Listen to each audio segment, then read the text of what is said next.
Good morning, everyone. My name is Zack Shapiro. I'm the head of policy at BPI and I'm going to speak briefly about the state efforts to create Bitcoin reserves. So, across the United States, we're witnessing an unprecedented wave of interest in Bitcoin among state legislatures. In the past year alone, 32 bills have been introduced across 24 states to explore or enact investment in Bitcoin. Of these, 28 have received committee hearings and 7 have advanced to legislative floors. This state-level momentum has now been matched by federal action. Last week's executive order establishing a strategic Bitcoin reserve marks a watershed moment in US monetary policy. Serious policy discussions have replaced reflexive skepticism, marking a dramatic shift in the Overton window for public investment in Bitcoin.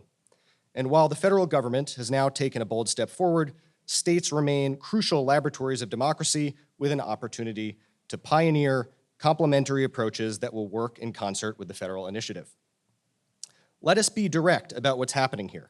A brand new digital monetary commodity, the first of its kind, is being birthed into existence right before our eyes.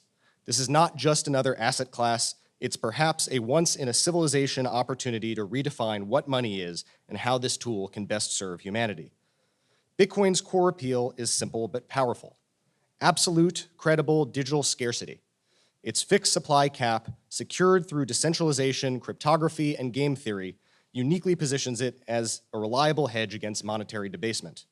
This characteristic, now recognized in an executive order of the President of the United States, makes Bitcoin particularly valuable for state legislatures and for state treasuries. Unlike the federal government, states cannot print money and cannot run perpetual deficits. They must vigilantly protect their reserves' purchasing power against inflation, which inevitably strains budgets, forcing difficult decisions about spending, taxation, and priorities. Over the past decade, Bitcoin has outperformed every traditional asset class, including stocks, bonds, real estate, and precious metals. This performance persisted through multiple market cycles, demonstrating Bitcoin's resilience and growing institutional adoption.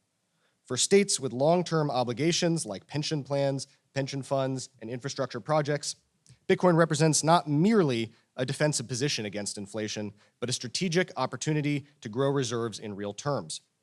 And as you can see from the quotes behind me, drawn directly from this text of the state bills, the suitability of Bitcoin for this purpose has not gone unnoticed. So that's the good news about state-level adoption of Bitcoin. Yet the sobering reality is that the substance of most of these state-level proposals fail to adequately meet the moment. None would trigger Bitcoin purchases upon enactment.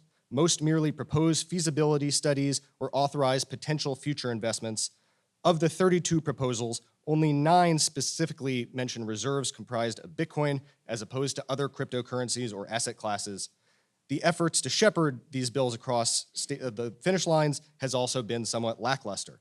We've seen promising legislation gutted at the 11th hour, as last week Utah's House Bill 230, which had advanced further than any other of these bills, had its strategic reserve protections stripped out entirely. Too many legislators and Bitcoin boosters are approaching state reserves merely as symbolic gestures as opposed to strategic imperatives. But now is not the time for such timidity. When a state explores holding Bitcoin on behalf of its citizens, it is not chasing the latest trend, it is safeguarding its financial future from forces beyond its control. Given these stakes, states cannot afford half measures. They need thoughtfully crafted laws that enable responsible implementation of Bitcoin reserves, addressing custody solutions, risk management strategies, and clear mandates to maximize long-term value. In the realm of policy, the challenge before us is to move from conceptual support to practical implementation. This requires addressing several critical questions. How should states approach dollar-cost averaging into Bitcoin positions? What custody solutions offer the optimal balance between security and accessibility? What governance structures best insulate Bitcoin reserves from short-term political pressures while maintaining democratic accountability? And what can states do to coordinate their approaches not only with each other, but with the federal strategic Bitcoin reserve to create network effects and shared best practices? In the realm of politics, our greatest challenge isn't merely persuading legislatures to support Bitcoin reserves, but ensuring that they genuinely comprehend Bitcoin's fundamental value as digital monetary infrastructure rather than simply following constituent-pleasing trends.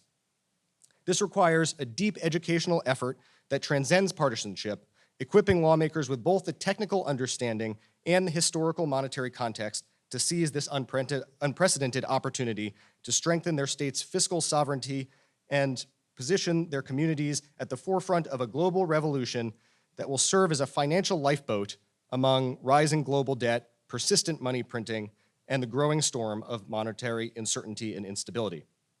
So today, I'm announcing that BPI is developing an open source model legislation framework for state-level Bitcoin reserves to be unveiled at our summit in June.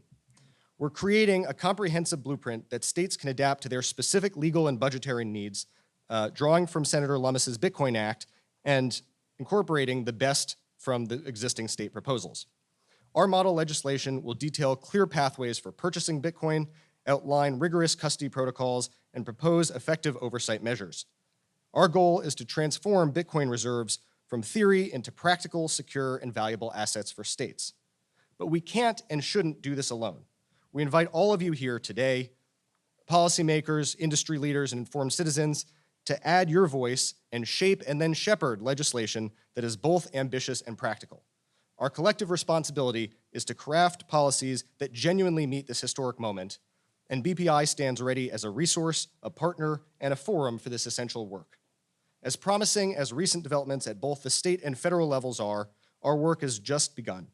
We must elevate the standard of legislative drafting, allowing states to adapt Bitcoin reserves effectively, transparently, and prudently.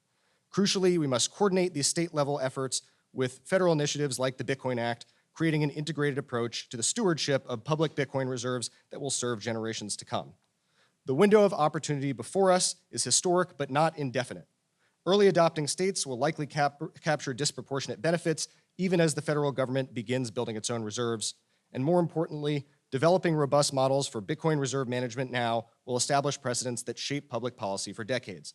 Let us approach this responsibility with the vision and the diligence that it deserves. Thank you.